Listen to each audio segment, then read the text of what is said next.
It's time for a visit on the School Spotlight on KLOE and the Rockingham Radio Network. With us today, we're going to start with the Goodland School Superintendent Bill Biermann, USD 352.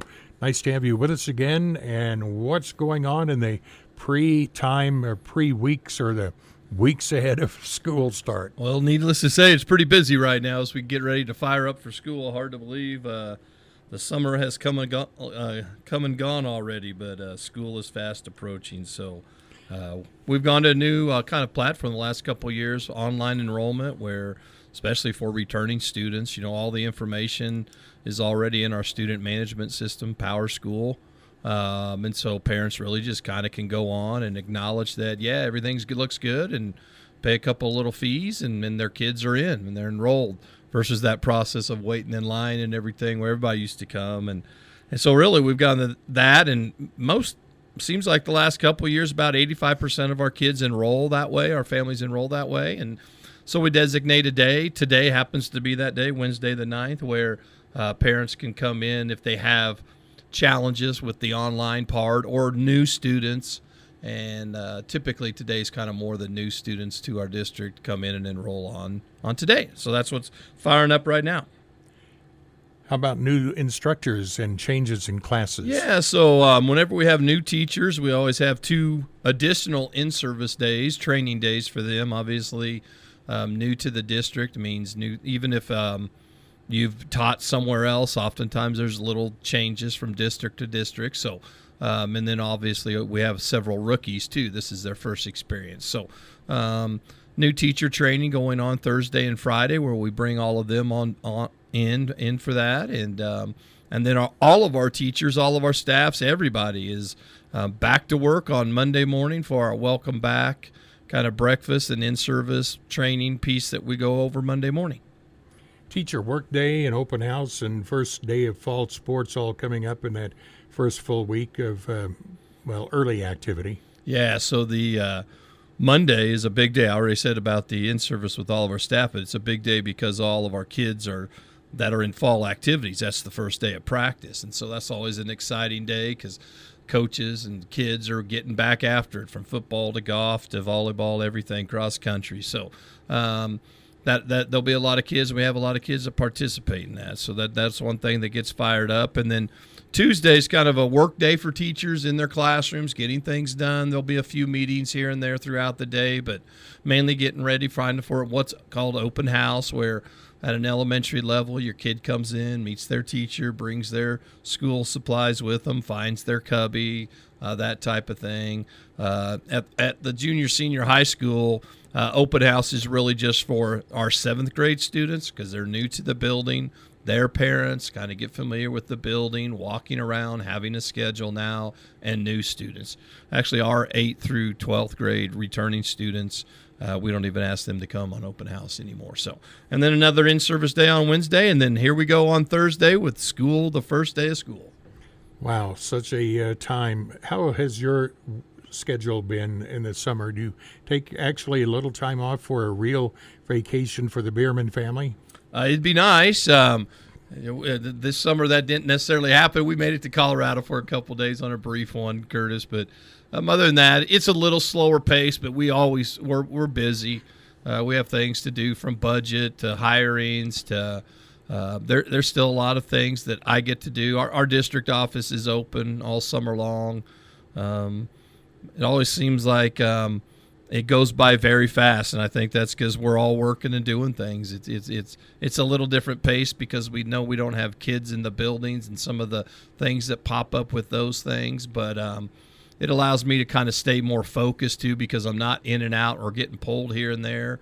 Because of that, I can kind of get some things done that in the year kind of get pushed off sometimes. So it's really good.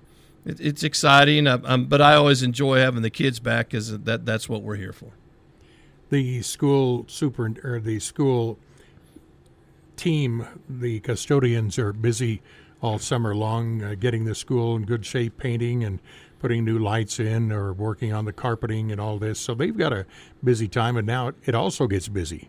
Yeah, so from a labor perspective, our custodians probably are busier in the summertime than during the year, actually, because they pretty much take everything out of every classroom, put it in the hallway, wipe it down, clean carpets and floors, and wax floors where we have tile, just deep clean everything, and then physically put it back. All right, so a classroom at a time, and that's quite the process, and they do a great job at all the buildings. I was just walking through them yesterday. They look great. As usual, they've done a good job. And then our maintenance staff, just with all the mowing and trimming and weeds. Randy would tell you whenever I tell him, hey, there's some weeds over here or there, I need you to get sprayed. He's like, I just did those. Well, this summer's been a little bit different with the blessed rain that we've had, right? That this staying up with things. But we haven't had to run our sprinklers as much, though, either because of that, so we're grateful for that. Let's talk about food and feeding the staff and the students and everybody. The food service people, have they been ordering? How's it going to work? And are we changing school lunch prices? Well, school prices went up, I think, 10 cents kind of across the board. Still a very good value for what it is. I don't have that exact number in front of us, but obviously the federal school lunch program helps offset some of those costs. But certainly still a good deal with the inflation and what we all pay at the grocery store. But, yeah, I think our head cooks have been – I know they've been ordering food, getting things ready. We've had meetings the last couple of weeks outlining kind of getting our first month's worth of menus set. And so ordering, obviously, you got to know what you're ordering and have those menus so you can do that. And I know they went to a conference up in Kearney, Nebraska, a foods conference, just got back from there learning new things, whatever. So, and some training components to that too. So they're always busy and certainly ready to go. And they're helping me with our back to school breakfast on Monday morning, obviously, just for all of our staff too. Mm-hmm. All right, let's talk about new teachers. What do you have new teacher-wise and names? Oh, well, wow. I don't have that list in front of me, but I'll try to do the best I can with that. So Kerrigan Rudolph, one of our former students who's an education major, is going to come back and be a second-grade teacher for us. She's our only one at West Elementary. We got several at North. Hannah Deckett now. I'm going to butcher this last name on this one. Kaviska, I think, is her last married. She just got married. It's going to be a third-grade teacher for us. Excited about having Hannah back. Bailey Roeder's another third-grade teacher from Nebraska. Went to UNK, University of Lincoln at Kearney. She's going to be another rookie teacher for us. And then Caleb Humble, who's from Colorado, went to Fort Hays State. A young kid who's going to be a fifth-grade teacher for us at North Elementary. So we've got 4 brand new, young, energetic, excited, overwhelmed probably at this point because we just had a training yesterday up at my office all day long. I know their eyes were wide open for that curriculum work that we did yesterday, but I remember the day when I was a first-year teacher. That is overwhelming. And then we've got a couple of new ones at the junior high school. Jesse Roche is a kid from Quinter that's going to be a social studies teacher for us. Off the top of it, Mr. Redlinger's going to be a PE/social study teacher coming to us from Colorado. He's been out there for 3 years, but coming here wants a different environment, so we're excited about him. Eric Connor is a teacher coming to us, has been in Topeka and around here and there a lot, a coach for us, and has a lot of experience, but we're excited to have him on board with us too. And Jessica Kennedy, who has been an elementary teacher for us, is moving up to teach choir at the high school. I'm trying to think off the top of my head, who else do we have?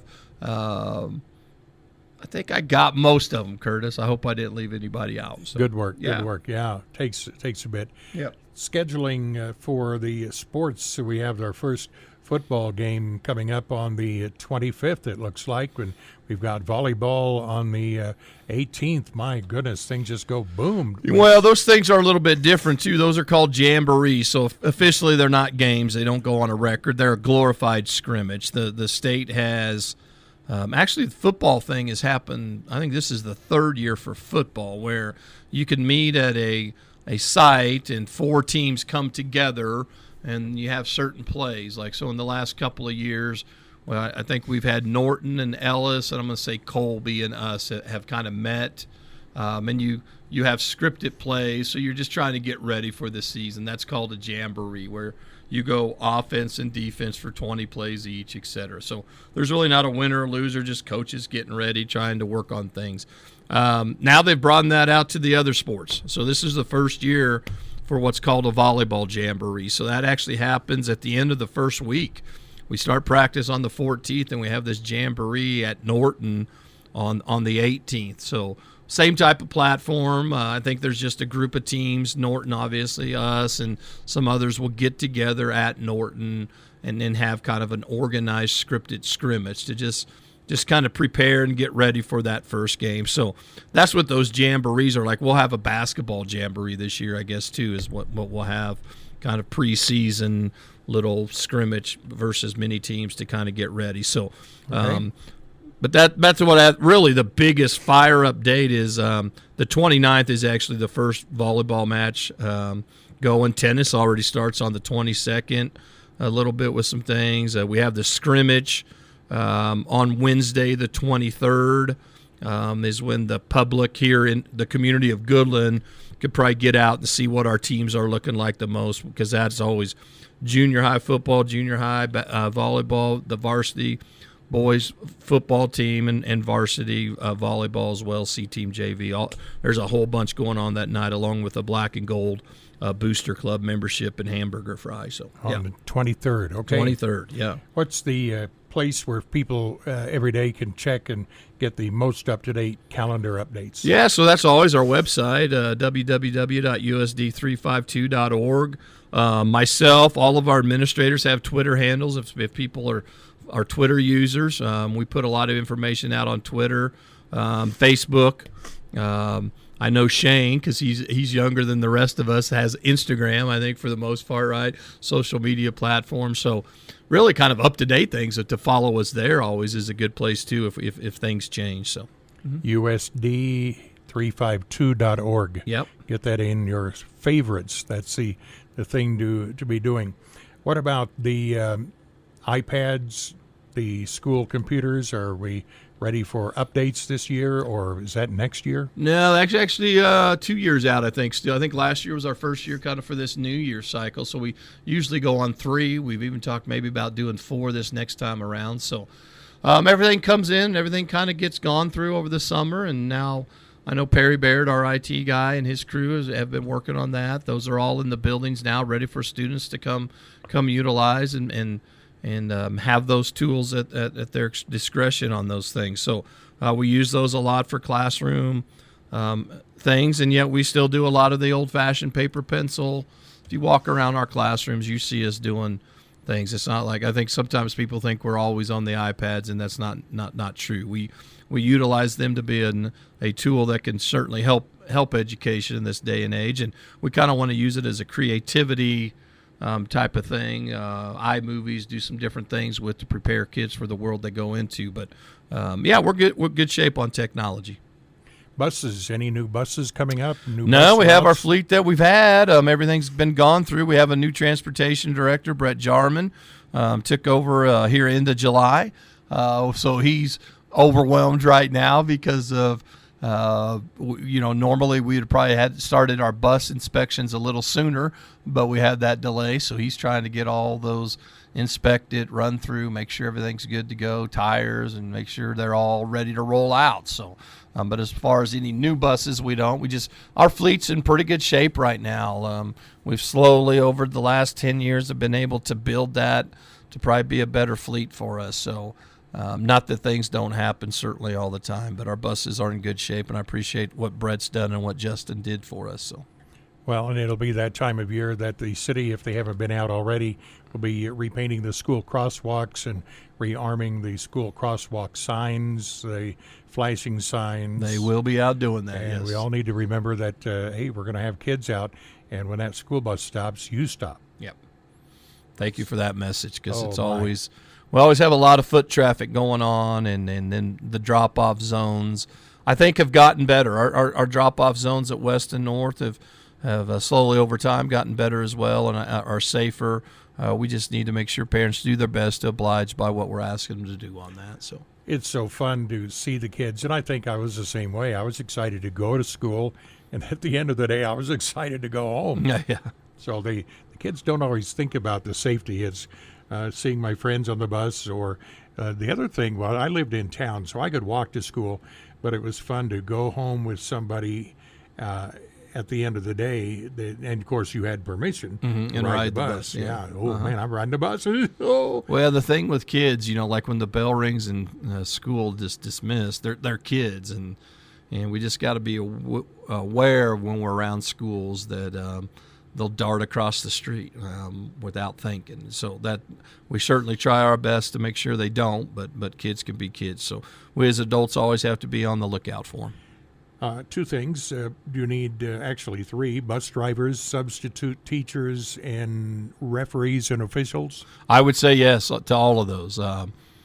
We'll still take. We're in pretty good shape, bus driver wise. We've had some people step up. Certainly appreciate that, but we will take more. We always need people for like substitutes or activities is really what we need there. And then we just need substitute teachers. You mentioned that. We're always grateful for anyone who can come in and be a substitute teacher for us. And then full-time paras are something we'll be looking for as well. And then I know Marty, the desperate need we are for having game officials for really all of our sports. Yeah. Marty Lehman, yeah. He's a busy guy. Everybody's busy getting ready for the school. Then it's a fast 9 months, and boom, we take a break for a few days. You and I will be talking about, man, I can't believe the school year's over already. At some point, May will be here before we know it. But I'm really looking forward to the year. I think we've talked a lot about it. Seems like we've got some great energy in our buildings already with teachers being in and out. Just seems like a lot of positivity going on, and so we hopefully we can harness that and just have a great year. All right. Anything else you wanted to hit? Oh, school board. Thank you, school board. And they meet twice a month. Every second and fourth Monday of the month. So it kind of fluctuates a little bit. Just depends when that second Monday is. So our next one's coming up on actually the 14th, which will be next Monday, and then on the 28th. So it just kind of flows like that. We've got our budget hearing coming up here soon, and to get the budget set and everything. And our board meetings are always public. Anybody can come to those. And let's wind it up and talk about budget and money from the state and the federal government. Are you doing okay on that? Are we getting cut back? Are we getting more than you thought? Well, we're certainly getting more. I mean, we have gotten more the last couple of years, which has been good. The challenge is rising costs, and that's no different than you and I as citizens, right? The inflation rate of everything is the pace of which you're trying to get there. Food's going to cost us more this year dramatically. The cost of just supplies, it amazes. Toilet paper to simple things that we just kind of don't even think about. The cost of some of those things has just gone up so much. So that's the fight we have. Our State Department's done pretty good, I think, funding schools here lately. We have some restrictions, unfortunately, that come along with it. We kind of have that game that gets played a little bit. That's probably the most frustrating part. Everybody'd always like to be paid more and everything, but we're able to operate and we're doing well, and I think we have a good school system. Good enough. Well, thanks. Good luck to you and the students and our new staff and the older staff and everybody involved in schools, not only in Goodland, but all the students in all the tri-state area schools. It's going to be a good, positive year. Let's think positive. Yes, I agree. All right. Bill Biermann with us on the Rockingham Radio Network.